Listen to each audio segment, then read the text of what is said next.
gangong hapon po. Ito po ngayon binto namin mga kabrad. So, tingnan nyo ang tingnan nyo mabuti. Oh.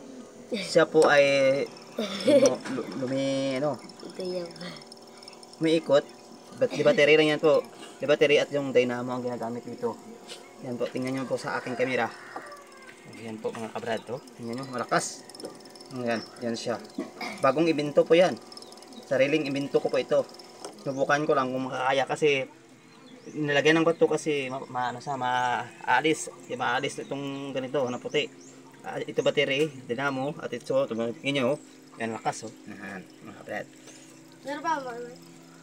Bagong vlog ko ito po mga kabrad. Oh, tingnan nyo mabuti. Epektibo ba o hindi? Oh, tingnan nyo.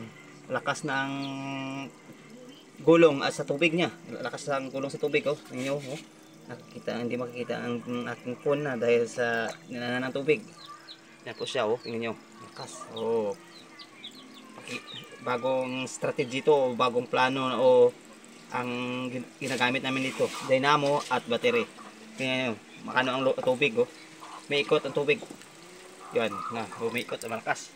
Yan oh, lakas. Oh, tingnan nyo. Oh, lakas. Bagong evento po yan. Ganda. Sinubukan namin ito muna sa mga kunting tubig kung gagana. Ito nagana naman siya. May ikot na malakas, no? Mamaya kapag okay na ito, lagay namin ito sa malalim na tubig na.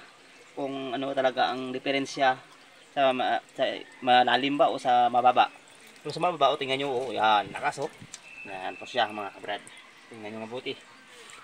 Ang tubig, kung malakihan na ito, pwede tayo magkuha ng tubig sana dito. Namatay siya. Namatay. Sige, thank you. Ayan, thank you na. Thank you for watching. Bagong technique o bagong naming diskarte po sa dynamo at battery at sa kanyang ang ginamit namin dito ay ano ng tanduay. Kanyang ano tanduay ito, yung kanyang taklib. At isang battery lang at isang dynamo. O tingnan niyo lakas oh. Na yan mga wala. Tingnan niyo mabuti. Lakas oh. O yan po mga kabrad. Mamaya subukan namin itong sa ilalim na yun kung gagana siya. Bagong tinrabaho namin, sinubukan lang namin na gawin ito pero na-success namin at nagawa namin na maayos. Oh, tingnan nyo, gulong. Kaya kung sino man ang gusto magpaturo ito, paturuan mo kayo. Ganito lang ang style po. Happy ka farming and God bless.